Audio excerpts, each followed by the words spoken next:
नमस्कार। देश काल में आपका स्वागत है। मैं हूं मुकेश कुमार। दोस्तों, अमेरिका के एक जाने माने डिप्लोमेट का कहना है कि इजराइल अरसे से एक ऐसे अमेरिकी राष्ट्रपति का इंतज़ार कर रहा था, एक ऐसे मूर्ख अमेरिकी राष्ट्रपति का इंतज़ार कर रहा था जो उसके लिए ईरान के खिलाफ जंग छेड़ सके, और वो उसे मिल गया डोनाल्ड ट्रंप के रूप में, और इजराइल अब उसका इस्तेमाल कर रहा है। आप समझ ही गए होंगे, वो राष्ट्रपति डोनाल्ड ट्रंप हैं जो मध्य पूर्व की जंग में बुरी तरह से उलझ गए हैं। लेकिन ये डिप्लोमेट ने जो कहा है, इसको हम हूबहू न लें, इसके और निहितार्थ हैं, उनको भी समझने की कोशिश करनी चाहिए। ख़ास तौर पर जो इजराइल की अंदरूनी राजनीति है और अमेरिका की भी राजनीति है, इन दोनों को जब आप जोड़ कर देखेंगे तो आपको खाड़ी की जंग या मध्य पूर्व की जंग के असली कारणों के बारे में भी पता चलेगा। ये तो सही बात है कि इजराइल और इजराइल के जो मौजूदा राष्ट्रपति हैं बेन्यामिन नेतन्याहू, वो एक शैतानी किस्म के आदमी हैं, बहुत ही धूर्त किस्म के आदमी हैं। उनके अंदर इंसानियत नाम की चीज़ नहीं है, और वो जिस तरह से कत्ले आम कर रहे हैं उसके लिए तो इंटरनेशनल क्रिमिनल कोर्ट ने उन्हें बाकायदा युद्ध अपराधी घोषित ही कर चुका है, और वो 140 देशों में जा भी नहीं सकते हैं, जाएंगे तो गिरफ्तार किए जा सकते हैं। तो ये तो उनका चरित्र है, इससे कोई असहमति नहीं हो सकती है। लेकिन नेतन्याहू की जो राजनीति है वो राजनीति है सर्वाइवल की राजनीति। वो अपने को उस कुर्सी पर प्रधानमंत्री बनाए रखने के लिए इजराइल का कुछ भी किसी भी हद तक जा सकते हैं, और ये बार बार वो प्रूव करते रहे हैं। ये जो जंग है ईरान की, ये नहीं थमेगी। इसके पीछे भी तर्क ये दिया जा रहा है कि ये इजराइल और बेन्यामिन नेतन्याहू नहीं चाहते कि ये जंग रुके, बल्कि जंग शुरू करवाने वाले भी नेतन्याहू थे, और अब उसको जारी रखने का जो मकसद, जो एजेंडा है, वो भी नेतन्याहू का है। डोनाल्ड ट्रंप तो इस जंग से बाहर आना चाहते हैं, वो फंस गए हैं, लेकिन हारते हुए नहीं निकलना चाहते हैं। और दूसरा, उन्हें बेन्यामिन नेतन्याहू निकलने ही नहीं देना चाहते हैं, क्योंकि उनकी जो इजराइल की अंदरूनी राजनीति है उसमें उनको ज़रूरत है कि इजराइल लगातार वार मोड पर रहे और उसका वो फ़ायदा उठाते रहें। अगर ये इजराइल की ईरान की वार न छिड़ी होती तो उनके लिए हालत बहुत ख़राब थे, हालात इजराइल के अंदर ख़राब थे। और बल्कि यूँ कहना चाहिए कि जब हमास का हमला हुआ था 12 अक्टूबर को, तब भी उनकी स्थिति बहुत दयनीय थी, और ये माना जा रहा था कि वो कभी भी सत्ता से तो हटेंगे ही, जेल भी जाएंगे। तो वो बुरी तरह से फंसे हुए हैं इस पूरे जंजाल में, और उन्हें उससे निकलने की कोई सूरत अगर दिख रही है तो वो ये है कि लगातार इजराइल युद्ध में रत रहे और अमेरिका को उलझा कर रखे अपने साथ, और यही बेन्यामिन नेतन्याहू कर रहे हैं। कहा तो यहाँ तक जाता है कि हमास ने जो इजराइल पर हमला किया था वो दरअसल इजराइल ने ही करवाया था, बेन्यामिन नेतन्याहू का ही सोच था, क्योंकि जिस तरह से हमास उस हमला करके कामयाब हो गया और बहुत सारे इजराइलियों को बंधक भी बनाने में कामयाब हो गया, ये तभी संभव था जब इजराइल के अंदर से उसे किसी तरह की मदद मिल रही होती। तो ये एक क्राइसिस खुद इजराइल ने पैदा की थी, खुद बेन्यामिन नेतन्याहू ने पैदा की थी, ताकि इस क्राइसिस को आधार बनाकर वो एक लंबी जंग हमास के खिलाफ छेड़ सके, और फिर गज़ा और फ़िलिस्तीनी वेस्ट बैंक में वो जो कुछ करना चाहते थे अपनी राजनीति को मजबूत करने के लिहाज से, वो सारा करते रहते, और वो लगातार कर रहे थे। उन्होंने बाकायदा 3 साल से गज़ा में जो गदर मचा रखा है, जो कत्ले आम मचा रखा है, ये इसीलिए कि एक क्षण को भी इजरायलियों को सांस लेने की फुर्सत ना मिले, वो कुछ और सोच ही ना पाए जंग के अलावा। जंग जंग जंग, यही उनकी राजनीति का एक सबसे कोर इशू है। इसी कोर इशू के चलते वो अपनी राजनीति को आगे बढ़ाते रहते हैं और इतने सालों से सत्ता पर बने हुए हैं। लेकिन देखिए कि जब उन्होंने हमास का हमला हुआ था, उसके बाद जो सर्वे आए उससे उन्हें कोई फ़ायदा नहीं हुआ। यानी हमास के अटैक के बाद इजराइल में एक तरह की एकता तो आई, लेकिन वो बेन्यामिन नेतन्याहू के नेतृत्व के मामले में एकता नहीं आई। वो हमास से लड़ने के मामले में एकता आई। और उस समय जो सर्वे आए, उस समय वो सब कह रहे थे कि अगर उस समय चुनाव होंगे तो बेन्यामिन नेतन्याहू सत्ता से बाहर हो जाएंगे। फिर 3 साल तक गजा में नरसंहार करने के बावजूद वो अपनी पॉपुलैरिटी को फिर भी नहीं बढ़ा पाए।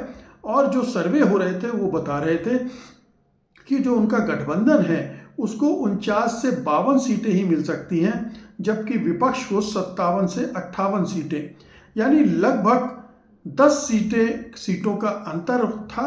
और उसमें सत्ता उनके हाथ से फिसलना तय था। और भ्रष्टाचार का मुकदमा चूंकि उन पर चल ही रहा है तो उनका जेल जाना भी तय ही माना जा रहा था।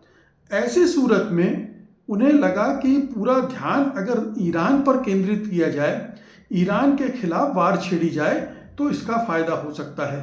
2025 में भी उन्होंने ये जो ईरान पर अटैक किया था उसका मकसद भी यही था, लेकिन उस समय डोनाल्ड ट्रंप ने ब्रेक लगा दिया और वो वार 12 दिन के बाद थम गई।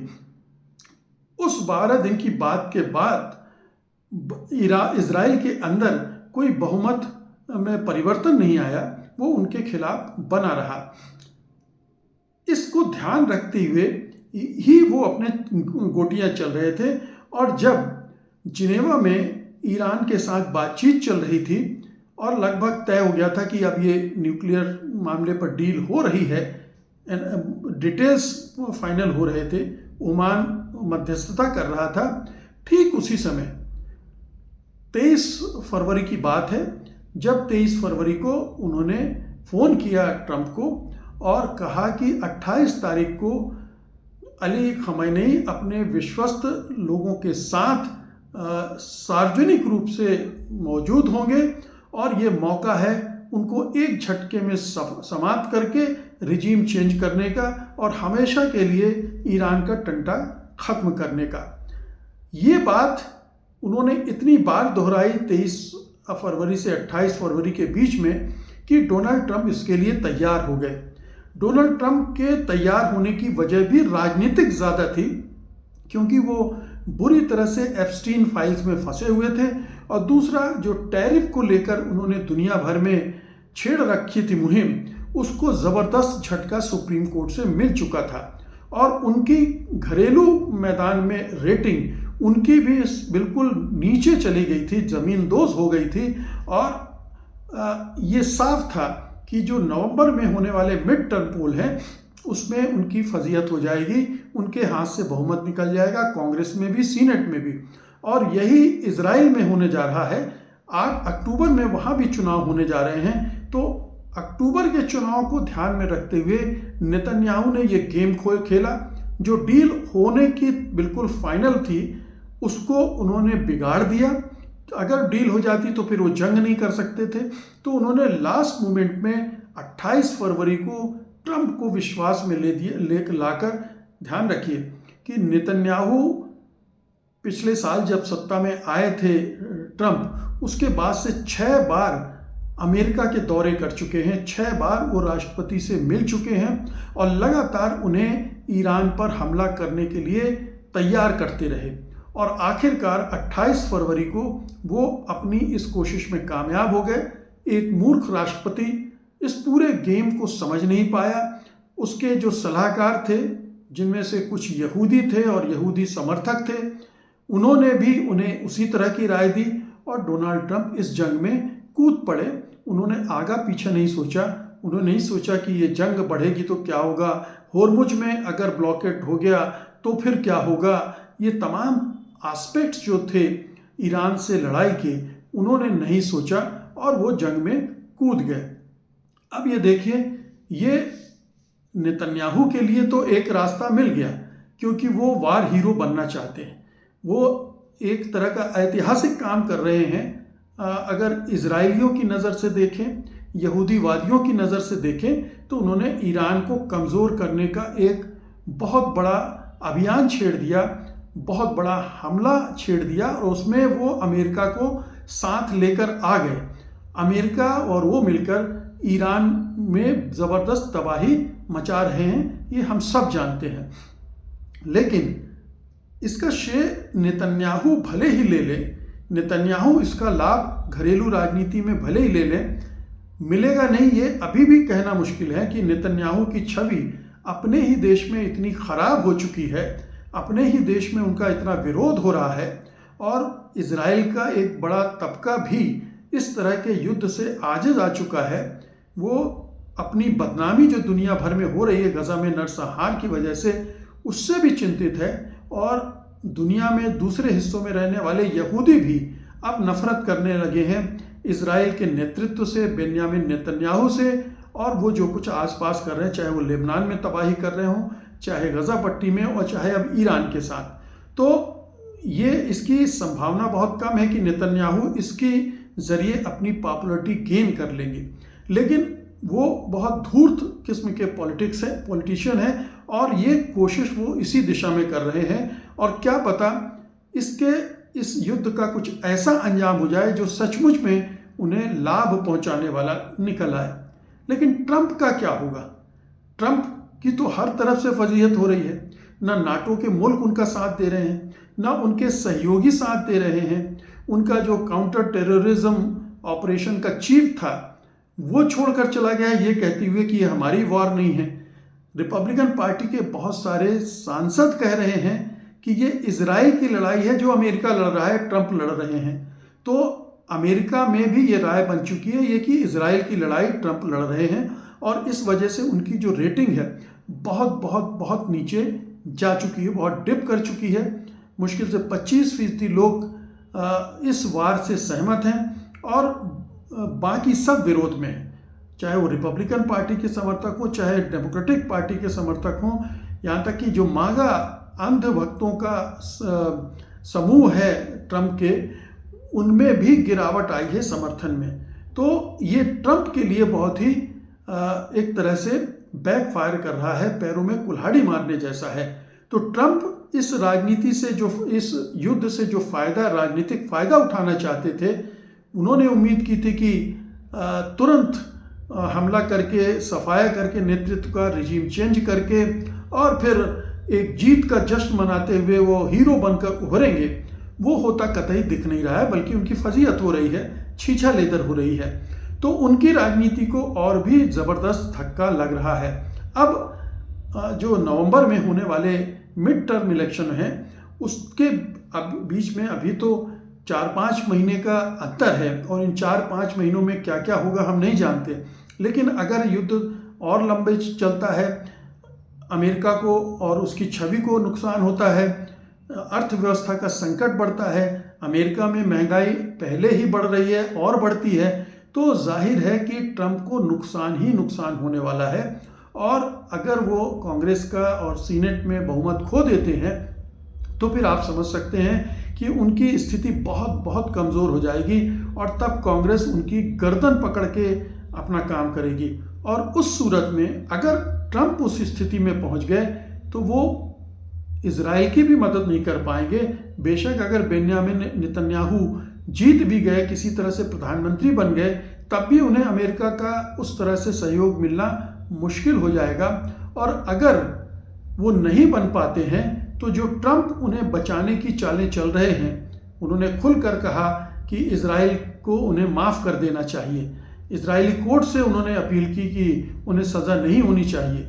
ये एक सीधे सीधे किसी देश में हस्तक्षेप है, लेकिन बेन्यामिन नेतन्याहू के लिए ट्रंप ये करना चाहते थे, कर सकते थे, कर रहे थे। और वो खुद भी चूंकि फंसे हुए हैं, बेन्यामिन नेतन्याहू उनको ब्लैकमेल कर रहे होंगे एप्स्टीन फाइल के ज़रिए, और भी दूसरी तरह से, क्योंकि ये सब जानते हैं कि डोनाल्ड ट्रंप तो कंप्रोमाइज्ड हैं। तो ऐसी सूरत में जब डोनाल्ड ट्रंप की छवि ये बन रही हो कि उसका उनका इस्तेमाल बेन्यामिन नेतन्याहू ने कर लिया ईरान पर हमला करवा के, और उनके पास इतनी अक्ल नहीं थी कि वो ठीक ढंग से इस जंग के नतीजों को आंक पाते। उन्होंने सही ढंग से सलाह नहीं ली, जिन्होंने सलाह दी, सही सलाह दी, उन्होंने सुना नहीं, और अब बुरी तरह से फंस गए हैं और आगे फंसते हुए दिख रहे हैं, क्योंकि वो खार्ग आइलैंड को कब्जा करने की बात कर रहे हैं, ट्रूप्स भेज रहे हैं, ज़मीनी ट्रूप्स भेज रहे हैं, जो कि और लंबी लड़ाई का संकेत दिखता है, और अमेरिका फंसेगा वहाँ पर, और हमले होंगे अमेरिकी फ़ौजियों पर, और मरेंगे अमेरिकी फ़ौजी, और फिर बॉडी बैग जाएंगे अमेरिका, और अमेरिका का जनमत और उनके खिलाफ होगा। तो वो अपने पैर और भी इस दलदल में फंसाते जा रहे हैं, और ये उनके लिए राजनीतिक हाराकीरी से कम नहीं होगा। वो नेतन्याहू के जाल में बुरी तरह से फंसे हैं, और उस जाल में फंसते फंसते आज उन्होंने अपनी राजनीति को भी इसी तरह से तबाह कर लिया है। तो कुल मिलाकर स्थितियां ये हैं कि नेतन्याहू ने डोनाल्ड ट्रंप का इस्तेमाल किया अपनी घरेलू सियासत को मजबूत करने के लिए। डोनाल्ड ट्रंप ने खुद को इस्तेमाल होने दिया, उन्हें लगा कि मेरी भी घरेलू सियासत इससे चमक जाएगी, लेकिन उनकी सियासत चमकने के अवसर बहुत बहुत कम है। नेतन्याहू हो सकता है कि इस जंग से कुछ फ़ायदा उठा लें, और किसी तरह से जो चुनाव हैं उनमें अगर निकल गए तो वो अपनी जान बचा सकते हैं, अन्यथा उनकी भी दुर्गति बनना तय है। तो ये परिस्थितियां हैं, इनको भी ध्यान में रखना चाहिए कि ये जंग क्यों शुरू हुई, जंग क्यों चलती जा रही है, और जंग क्यों ख़त्म नहीं हो रही, और जब ख़त्म होगी तो उसके राजनीतिक परिणाम डोनाल्ड ट्रंप और नेतन्याहू के लिए क्या होंगे, अमेरिका और इजराइल के लिए क्या होंगे। बहुत बहुत शुक्रिया आपका, धन्यवाद, नमस्कार।